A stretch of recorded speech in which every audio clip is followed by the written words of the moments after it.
Hello everyone, कैसे हो आप सभी। उम्मीद करता हूँ आप बहुत बढ़िया होंगे। ठीक है, तो हाउ द जोश वेरी हाई। ठीक है जी, तो चलिए आज का हम इम्पोर्टेंट टॉपिक जो जनरल अवेयरनेस का है वो शुरू करते हैं। स्टैटिक जीके का ये टॉपिक है लोकल विंड्स एंड ग्रासलैंड्स। ठीक है, तो ये आज का हम टॉपिक शुरू करने वाले हैं, तो कापी पेन उठा लीजिएगा। ठीक है, साथ साथ आप भी नोट्स बनाते जाइएगा जैसे जैसे मैं आपको लिखवाता जाऊँ। ठीक है, जो मैं आपको हाथ से लिखवाता हूँ, ठीक है, आपके काम की ही बातें हैं। ठीक है जी, आगे चलकर आपके ही काम आएंगी और इम्पोर्टेंट है इसलिए मैं लिखवाता हूँ, नहीं तो मुझे क्या लोड है लिखवाने की। ठीक है, नहीं तो मैं आपको एक स्लाइड दिखा दूँ और कहूँ कि स्क्रीनशॉट लेते जाओ, बट स्क्रीनशॉट ही रह जाता है। ठीक है, आप देखो अपने आज ही फ़ोन में चेक करना कि आपने पिछले 3-4 महीनों से कितने स्क्रीनशॉट संभाल कर रखे हुए हैं। क्या आपने उन स्क्रीनशॉट्स को देखा अभी तक? नहीं ना। तो गाइस, आप स्क्रीनशॉट के भरोसे मत रहना। ठीक है, आप कोशिश करना कि साथ साथ लिख लीजिएगा। वो बात अलग है कि अगर आपको अभी एट प्रेजेंट जो आप वीडियो देख रहे हो, जब आप वीडियो देख रहे हैं, सिचुएशंस ऐसी नहीं है कि आप लिख पाओ उठ सको।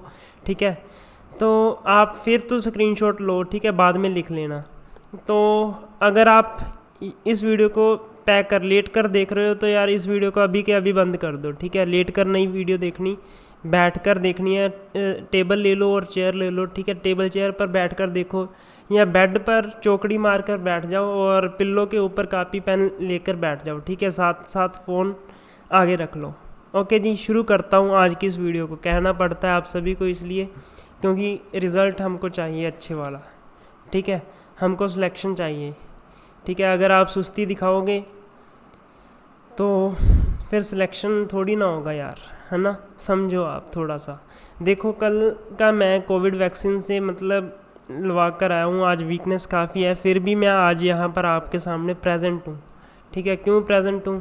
क्योंकि मुझे पता है कि एक दिन भी आपका मिस हो जाए ना तो मतलब काफ़ी, आज का जो टाइम चल रहा है काफ़ी प्रीशियस है। तो मैं नहीं चाहता कि मेरी जो सिकनेस की वजह से आप बहुत सारों का नुकसान हो। ठीक है, तो मैं तो कहीं कैसे ना कैसे करके झेल लूँगा। ठीक है, बट आप भी वैसे ही जोश के साथ पढ़िएगा। ठीक है जी, चलो लिखते हैं। आज लोकल विंड्स एंड ग्रासलैंड के बारे में देखेंगे, बट आज के लेक्चर में हम विंड्स ही कवर करेंगे। ठीक है, तो लिखते जाना। हेडिंग ऐसे करके बनानी है, list of local winds. Local winds, wait मैं चेक कर लूँ कि वीडियो इज़ गोइंग ऑन और नॉट, क्योंकि कई बार मुझे बीच में से पॉज करना पड़ता है तो चेक करना पड़ता है। ठीक है, वीडियो इज़ गोइंग ऑन, सब ओके है, आवाज़ भी ओके है। ठीक है, तो चलिए जी लिखो।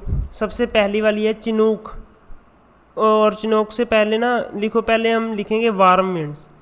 ठीक है, वार्म विंड्स मतलब जो गर्म हवाएं हैं, गर्म हवाएं के बारे में लिखेंगे।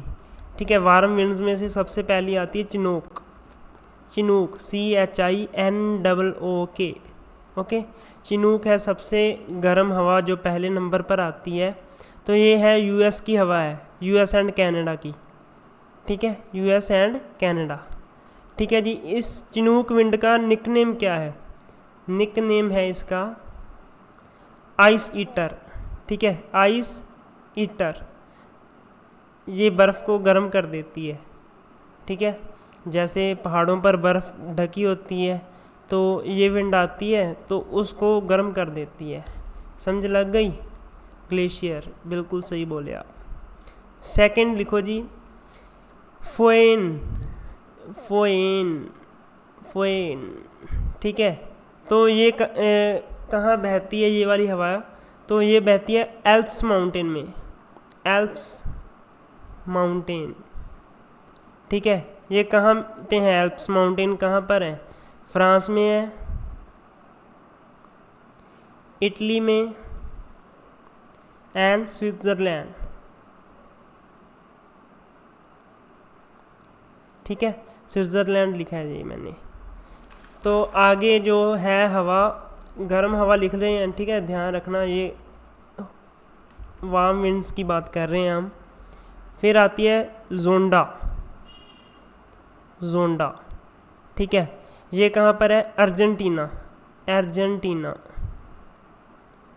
ओके, फिर आती है, इम्पोर्टेंट है ये वाली विंड जो लिखवाने जा रहा हूँ, Scirocco wind. Scirocco wind, okay, तो ये वाली इम्पोर्टेंट है, इसके बारे में हम थोड़ा सा लिख लेंगे। It blows in Sahara desert, in Sahara desert over the Mediterranean sea, Mediterranean, ये इसके स्पेलिंग देख लेना यार, मेडिटेरियन सी, एंड कोज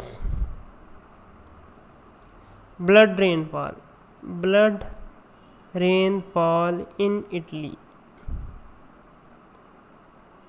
ठीक है, यहाँ पर आपको थोड़ा सा समझा देता हूँ। ठीक है जी, मान लीजिए ये हमारा इधर है इटली, ठीक है, और ये यूरोप का मैं आपको दिखा रहा हूँ, यूरोप कॉन्टिनेंट हम देख रहे हैं।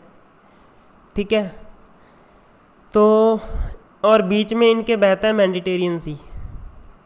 ठीक है, ये वाला कौन सा सी है, मेडिटेरियन सी। ठीक है, मेडिटेरियन सी यहाँ पर बहता है। तो इधर आ गया सहारा डेजर्ट, तो ये वाला है सहारा डेजर्ट, मानकर चलो। ठीक है, ये सहारा डेजर्ट है। ठीक है जी, तो यहाँ पर जो सहारा डेजर्ट पर क्या है, रेड सैंड पड़ी हुई है, ये रेता है लाल कलर का। ठीक है, रेत है, ये लाल कलर की यहाँ पर क्या है, रेत है। ठीक है, तो क्या होता है, इधर से जो विंड आती है, सिरोको विंड इधर से जाती है, ये वाला जो डेजर्ट है सहारा डेजर्ट है। ठीक है, सहारा डेजर्ट। ठीक है, यहाँ पर क्या होती है, रेड सैंड होती है। तो यहाँ से हवा चलती है मेडिटेरियन सी की तरफ। ठीक है, कौन सी विंड चलती है, सिरोको विंड चलती है, सिरोको विंड। ठीक है, तो सिरोको विंड जब चलती है तो क्या होता है, जो रेड सैंड है वो उठाकर ले जाती है, और वो जो रेड सैंड है वो मिल जाती है इधर, वो मिल जाती है पानी में, मेडिटेरियन सी में। ठीक है जी, और फिर क्या होता है, वाष्पीकरण होता है, सब कुछ होता है, और इटली में क्या होती है, बारिश होती है जो लाल कलर की होती है, ब्लडी रेनफॉल। ठीक है, वेरी इंपॉर्टेंट है। इटली में फिर क्या होती है, रेड रेनफॉल होती है। ठीक है जी, और थोड़ा सा एक एडिशनल पॉइंट बता देता हूँ, वैसे तो मैं अगले पॉइंट में कवर करने ही वाला था। और इधर जो है ना, नीचे की तरफ भी जाती है जो हवा। ठीक है, यहाँ से सहारा डेजर्ट से ग्वाइनल कोस्ट पर जाती है हवा, इधर नीचे लिख लो आप, ग्वाइनियल कोस्ट है, ग्वाइनल कोस्ट। ठीक है, तो इधर जो विंड जाती है इधर की तरफ, तो इसको बोलते हैं डॉक्टर विंड। ठीक है, डॉक्टर विंड, क्योंकि वहाँ के लोगों के लिए ये फ़ायदे वाली होती है। ठीक है, तो फ़ायदा मैं आपको आगे चलकर बताऊंगा कि विंड का क्या फ़ायदा है, डॉक्टर विंड एक्चुअली में क्यों बोलते हैं। बस आप याद रख लो, वहाँ के लोगों के लिए फ़ायदे वाली होती है, जो नीचे की तरफ बहती है। ठीक है, सहारा डेजर्ट के नीचे की तरफ जो बहती है विंड, चलती है, तो उसको बोलते हैं जी डॉक्टर विंड। समझ लग गई, ग्वाइनल कोस्ट की तरफ जो चले वो डॉक्टर विंड, मेडिटेरियन सी की तरफ जो चले वो कौन सी, सिरोको विंड। ओके जी, क्लियर अबाउट इट। तो चलिए अगला पॉइंट लिखो, अगला पॉइंट लिखने जा रहे हैं हम, ये है हरमैटन विंड। हरमैटन विंड, इसको ही हम बोलते थे डॉक्टर विंड। ठीक है, जो लास्ट पॉइंट मैंने आपको पिछले में बताया डॉक्टर विंड, तो इस विंड को ही बोलते हैं, हरमैटन विंड को क्या बोलते हैं, doctor wind. This wind also called as doctor wind. Okay, समझ लगी डॉक्टर विंड क्या क्यों कहते हैं, क्योंकि वहाँ के लोगों के लिए ये फ़ायदे वाली होती है। ठीक है जी, this wind also originate in Sahara desert and blows toward Guinea coast and blows towards Guinea coast, या ग्वाइनियल कोस्ट या ग्वाइना कोस्ट कहते हैं इसको, ठीक है, कोस्ट, ठीक है, नीचे की तरफ बहती है, तो इस विंड को बोलते हैं हरमैटन विंड, ठीक है। तो एक थोड़ा सा पीछे और पॉइंट रह गया था, मैं आपको बताना भूल गया था, जो ये वाली विंड है ना, सिरोको विंड, इस विंड को एक और नाम से जाना जाता है। It is also known as khamsin in Egypt, khamsin KHAM kham SIN sin, khamsin in Egypt, ठीक है, इसको इजिप्ट में खामसिन भी बोला जाता है। ओके जी, क्लियर अबाउट इट।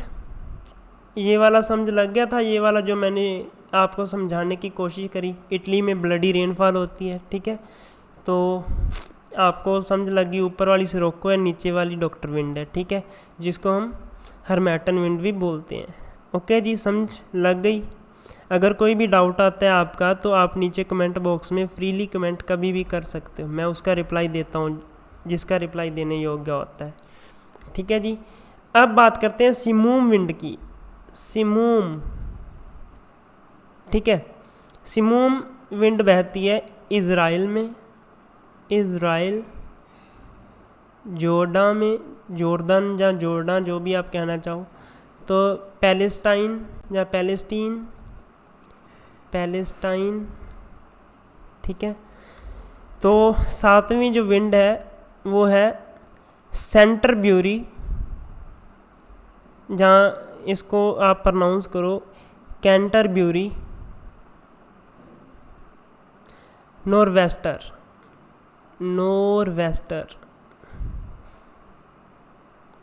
ठीक है, तो ये न्यूजीलैंड की विंड है, NZ पा दिया मैंने, ठीक है, CANTER, कैंटर या सेंटर, जो भी आप बोलना चाहो बोल देना, BURY, बरी, सेंटर बरी, नॉर्वेस्टर, NORWESTER, ओके। तो ये बहती है जी न्यूजीलैंड में। ओके जी, बढ़ता हूँ अगले पॉइंट की तरफ। अगला पॉइंट है हमारा फ्रीमेंटल, ठीक है। अब तक तो हमारी हॉट विंड चल रही है, वार्म विंड्स, ठीक है, कूल विंड्स भी आएंगी थोड़ी सी। तो लिखो फ्रीमेंटल, तो एक इसमें आती है ब्रिक फील्डर। वैसे तो ज़्यादा ये वाला इम्पोर्टेंट नहीं है जो फ्रीमेंटल और ब्रिक फील्डर है, ठीक है, बट हम छोड़ेंगे नहीं, ठीक है। 10वीं एक और है लास्ट, लूँ, ठीक है। लूँ तो आपको सभी में पता ही होगा, जैसे हिंदी में भी या पंजाबी में भी कहते हैं कि आज तो बहुत गर्म लूँ बग रही है, ठीक है। तो वो लूँ हमारे नॉर्थ इंडिया में इसको बोला जाता है, नॉर्थ इंडिया और पाकिस्तान, ओके। तो ऊपर वाली जो दो विंड है, फ्रीमेंटल और ब्रिक फील्डर, ये बहती हैं वेस्ट ऑस्ट्रेलिया, ठीक है। ऊपर वाली बहती है वेस्ट ऑस्ट्रेलिया में, नीचे वाली बहती है साउथ ऑस्ट्रेलिया में, ठीक है जी। Okay, clear about it. अब मैं बात करता हूँ कोल्ड विंड्स की, ठीक है। हेडिंग बना लो कोल्ड विंड्स।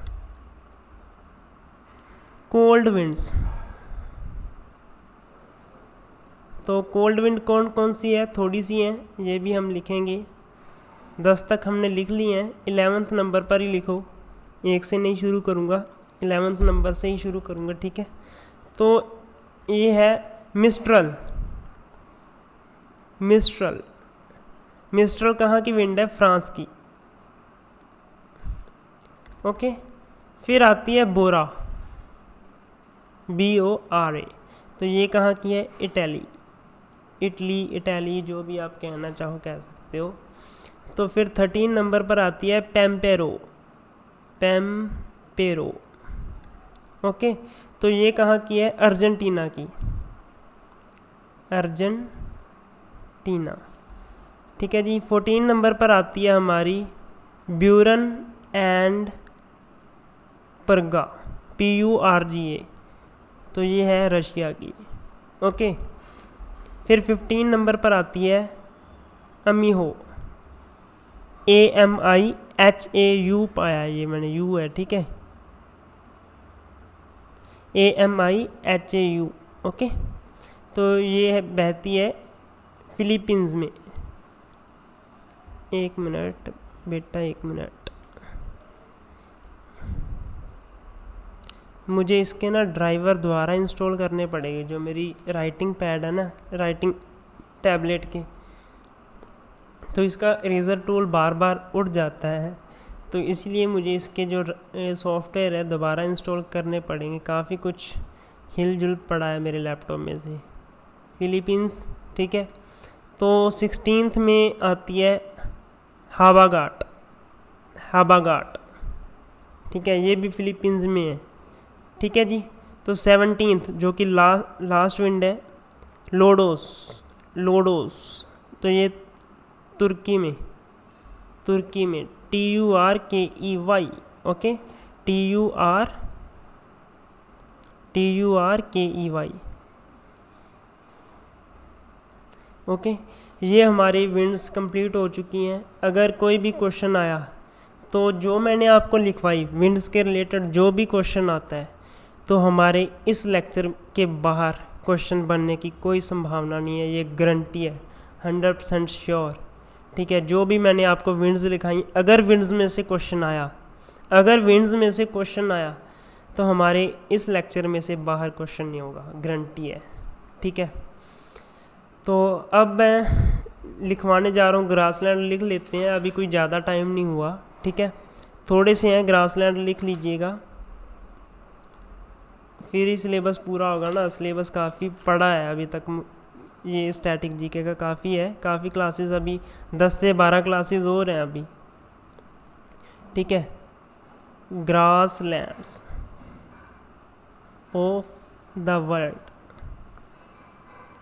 अभी तक जो आपकी जो क्लासेस है ना, वो पता कितनी हो चुकी है? 10, ये 10th क्लास है आपकी, 11th क्लास, ये आपकी 11th क्लास है। उसके ऊपर स्टैटिक जीके के ऊपर मैं बहुत ज़्यादा मतलब स्टीक मटेरियल लाने की ट्राई कर रहा हूँ, क्योंकि स्टैटिक जीके का यार कोई भी अंत नहीं है। स्टैटिक जीके जितनी मर्जी पढ़ लो, जितना मर्जी उठा लो, ठीक है, तो स्टैटिक जीके का कोई भी अंत नहीं है।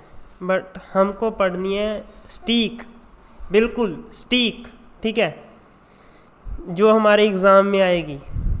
तो ग्रासलैंड ऑफ द वर्ल्ड लिखो सबसे पहली, कैंपस ग्रासलैंड,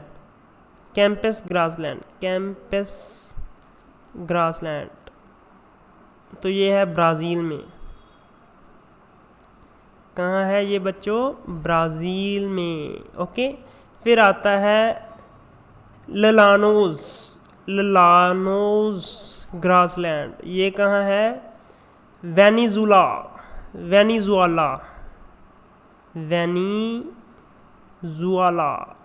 ठीक है, VENEZUALA, एंड कोलंबिया, ओके, ठीक है। हम भी अंग्रेज, कोलंबिया, ओके। तो लिखो अगला प्रारिस, ठीक है। कई बार तो जब मैं प्रनाउंस करता हूँ ना, एक आपको फ़न फैक्ट बताता हूँ, जब मैं कई बार प्रनाउंस करता हूँ तो कई बार मेरे मुंह में वर्ड फंस जाता है, ठीक है। कई बार मुझे ऐसे यार डिफ़िकल्ट वर्ड काफ़ी आते हैं जो ये वाले सब्जेक्ट होते हैं ना, क्योंकि मैं तो एग्रीकल्चर का स्टूडेंट रहा हूँ, 4 साल हमने एग्रीकल्चर की, उसके बाद एग्रीकल्चर, फिर मतलब एग्रीकल्चर ये अब तक पढ़ाया मैंने। तो एकदम से जैसे ही FCI का नोटिफिकेशन आता है तो मुझे यहाँ पर भी इंक्लाइंड होना पड़ा, क्योंकि आप सभी के लिए क्लासेस भी लगानी थी दूसरी, ताकि फ़ायदेमंद हो, है ना। तो पढ़ने में पहली बार दिक्कत होती है, बट कोई ना, अब एक्सपीरियंस हो चुका, अब हम चुटकियों का खेल है, अब हमारी चुटकियों का खेल है। पता चल गया मुझे कैसा सिलेबस आता है, क्या उनकी रिक्वायरमेंट है, हम उसके बाहर नहीं जाएंगे, ठीक है। बट एग्रीकल्चर में जो मैं आपको पढ़ा दूँ, एग्रीकल्चर में जो सिलेबस में नहीं लिखा और मैंने पढ़ा दिया, तो आप मान कर चलो उनसे सिलेबस में मिस हो गया, बट आएगा पक्का, ठीक है। जैसे हाल ही में मैंने एक टॉपिक करवाया था क्लासिफिकेशन का, तो वो हमारे सिलेबस में नहीं इंक्लूडेड था, बट हमने फिर भी आपको करवाया, ठीक है। जो स्लाइड भी मैंने बहुत अच्छी अच्छी फ़ोटोज़ लगाकर तैयार करी थी, तो वो बच्चे कह रहे थे कि ये तो आएगा ही नहीं, बट मैं गारंटी से कहता हूँ 1 से 2 क्वेश्चन उसमें से पक्का आएंगे।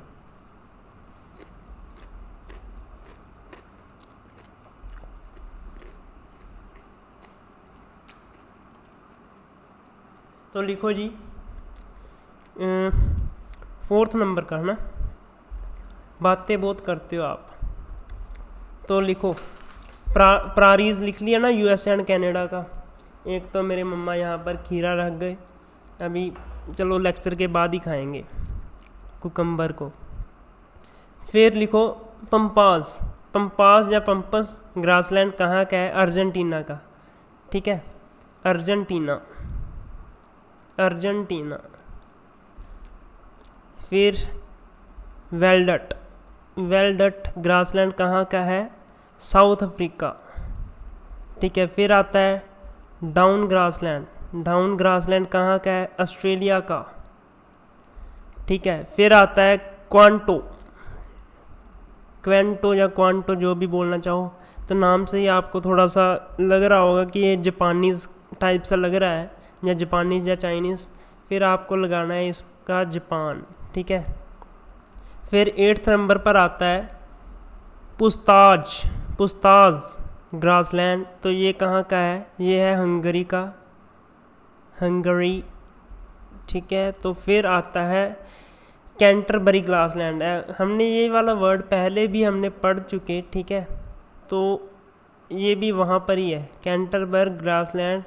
जो कैंटरबरी ग्रासलैंड कहाँ का है? न्यूजीलैंड का, ठीक है। तो वहाँ पर ही विंड, मेरे ख्याल विंड में से पढ़ा था ना हमने, मैं अभी चेक कर लेता हूँ। कैंटरबर्ग, ये देखो हमने कोल्ड विंड ये पढ़ी थी, हॉट विंड, हॉट विंड में पढ़ा था कैंटरबरी नॉर्वेस्टर, ठीक है।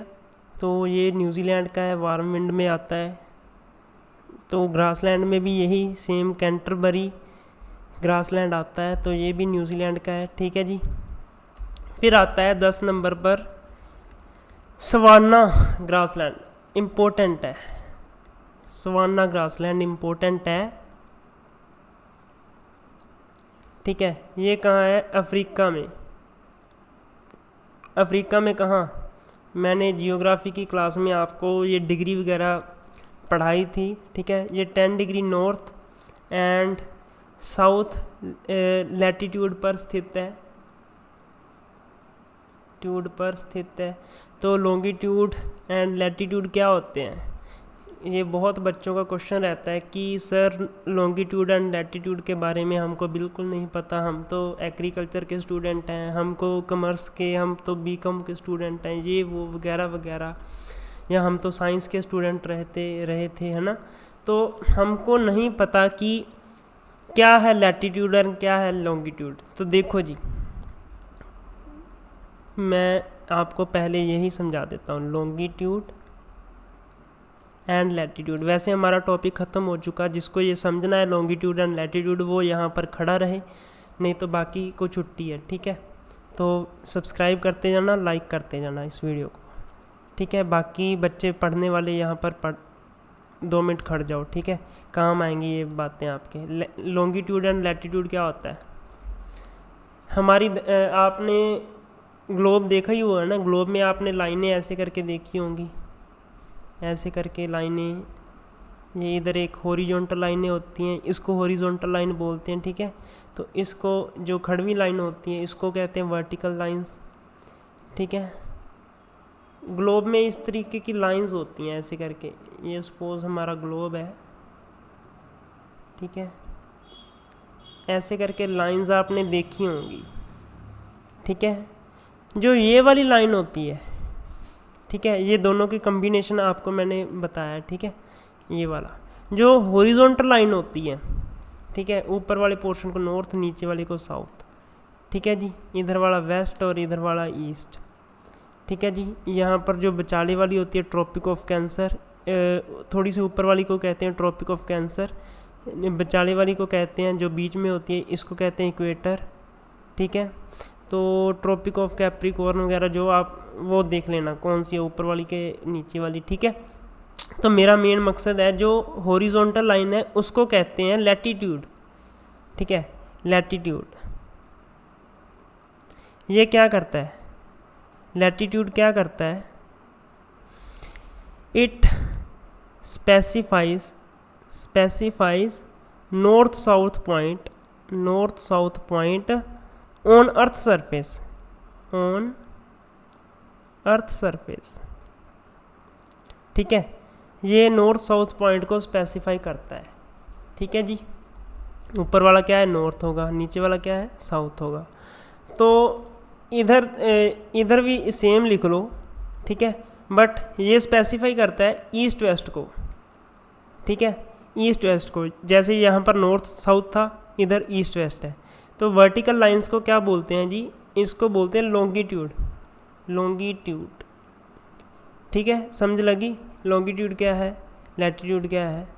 तो ज़्यादा मैं डेप्थ में नहीं जाऊंगा, बस आपको इतना पता होना चाहिए कि लॉन्गिट्यूड वाली लाइनें कौन होती हैं और लैटिट्यूड वाली कौन सी होती हैं। बाकी हमने आज इस वीडियो में विंड्स सारी कवर कर ली हैं, ठीक है, ग्रासलैंड सारी कवर कर लिए हैं जो इम्पोर्टेंट थे, ग्रासलैंड्स, ठीक है। अब आगे वाली जो वीडियो होगी उसमें मैं इंडियाज़ नेशनल सिंबल आपको करवाने वाला हूँ, ठीक है। जैसे नेशनल फ्लैग हो गया, ठीक है, नेशनल फ्लैग के बारे में पढ़ेंगे, फिर नेशनल एंथम के बारे में सीखेंगे, नेशनल सॉन्ग के बारे में देखेंगे, नेशनल एनिमल, नेशनल फ्रूट, ऐसे करके जो बच्चों वाली चीज़ें होती हैं जो उनको लोअर क्लासेस में पढ़ाई जाती हैं। और उसके जो बाद वाली वीडियो आएंगी उसमें हम साइंटिफिक इंस्ट्रूमेंट देखेंगे और पावर प्लांट देखेंगे, न्यूक्लियर पावर प्लांट देखेंगे, ठीक है। फिर हम देखेंगे वर्ल्ड हेडक्वार्टर देखेंगे कि कौन सा हेडक्वार्टर किसका है, कहाँ का बना है, कौन सी ऑर्गेनाइजेशन का हेडक्वार्टर कहाँ पर बना हुआ है। फिर हम चलते चलते देखेंगे इंडस्ट्रियल सिटीज़ एंड स्टेट्स। वैसे ये मैंने लिखवा दी हैं आप सभी को, इंडस्ट्रियल सिटीज़, ठीक है, ये मैंने लिखवा दी थी, ये वाली। तो स्टेट्स भी मैंने लिखवा दी थी आई थिंक, है ना, बाकी मैं चेक कर लूँगा। फिर हम लिखेंगे ऑटोबायोग्राफीज़ के क्वेश्चन आते हैं, ऑटोबायोग्राफी। फिर हम classical dance and official language देखेंगे, ओके। और फिर हम फेस्टिवल ऑफ इंडिया देखेंगे, सारे फेस्टिवल स्टेट वाइज कवर करेंगे, दिल्ली, बिहार, चंडीगढ़ वगैरह जो भी है। ऐसे करते करते हमारी जो स्टैटिक जीके है फिनिश हो जाएगी। हमारे जो लेक्चर पेंडिंग पड़े हैं वो पड़े हैं, कितने लेक्चर का काम बचा है बच्चों, सिर्फ अब 11 है ना, 7 से 8 लेक्चर और होंगे बस, ठीक है। और फिर अपना सिलेबस ख़त्म हो जाएगा जो स्टैटिक जीके का है। फिर हम शुरू करेंगे कोई और अच्छा सा कर लेंगे, करंट अफेयर की क्लासेस लगा लिया करेंगे, ठीक है। तो जितना टाइम पेपर नहीं होता हम ऐसे ही करके आगे बढ़ते रहेंगे, ठीक है। आप भी अपनी तरफ से सिलेबस कवर करते जाना, ठीक है। केवल वीडियोस के भरोसे नहीं रहना होता, क्योंकि हम जो वीडियोस बनाते हैं वो कितने बच्चे देखते होंगे, 100, 150, 200, बट पोस्टें कितनी हैं, 30 से 40 पोस्टें हैं, वो भी पता नहीं मतलब कम होंगी कि या मतलब इतनी ही रहेंगी, ठीक है। तो वीडियो के भरोसे मत रहना, अगर कंपटीशन को पार करना है वीडियो को तो देखोगे ही देखोगे, ठीक है। वीडियो वाला डाटा तो इम्पोर्टेंट होता ही होता है, बट अपने बिहाफ पर भी सर्च करना सीखो, ठीक है। सिलेबस के अकॉर्डिंग और डीप जाने की कोशिश करो, वो क्वेश्चन कहाँ से भी पा सकता है, ठीक है। तो हम एग्ज़ामिनर को चैलेंज नहीं कर सकते होते कि ये question out of the box है, ठीक है। तो जो मतलब सिलेबस है उसकी डेप्थ में जाना होता है हमको। जैसे करंट अफेयर के क्वेश्चन होते हैं जैसे, है ना, उसमें जो ऑप्शंस मैंने आपको MCQ बेस्ड PDF दिए हुए हैं, ठीक है, आप चाहे डिस्क्रिप्शन में देख सकते हो, ठीक है। उसमें क्या है, मैंने आपको ऑप्शन ऐसे सेट करी हैं क्वेश्चंस की कि आप उस ऑप्शन को भी आपका दिल करे कि मैं इस ऑप्शन का भी देखूं क्या है, ठीक है। सही आंसर तो मैंने मार्क किया ही हुआ है कि इसका ये आंसर है, ठीक है। तो आपको जो गलत आंसर है उसका भी आपको साथ ही साथ चेक करना होता है कि इसका क्या होता है, यहाँ पर क्या होगा, है ना, ऐसे करके। तो बाकी मिलता हूँ अगली वीडियो में। तो अपना ध्यान रखिएगा, अपने परिवारजनों का ध्यान रखिएगा। तो मिलता हूँ अगली वीडियो में, तब तक के लिए जय हिंद जय भारत। मेरा तो दिल करता है कि आपसे बातें भी करता रहूँ, आपको अच्छे अच्छे सजेशंस देता रहूँ, बट क्या करें, टाइम की बाउंडेशन इतनी होती है कि बातें भी लिमिटेड करनी पड़ती है और काम की बातें ज़्यादा करनी पड़ती है। ठीक है जी, मिलता हूँ अगली वीडियो में, तब तक के लिए जय हिंद जय भारत, गुड नाइट।